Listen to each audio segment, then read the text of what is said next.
Hello guys, good morning.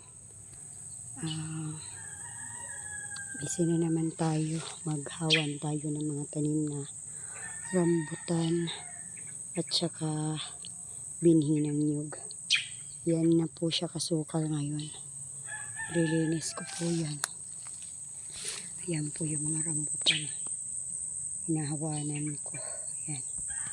Ayan. Masukal na.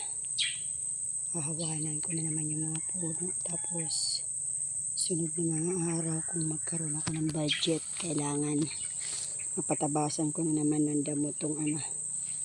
Yan, kasukal na naman siya. Yan guys, so nahawanan ko yan. Yan yung mga rambutan. Maraming puno yan. Siguro kung bibilangin may 100 puno na yan.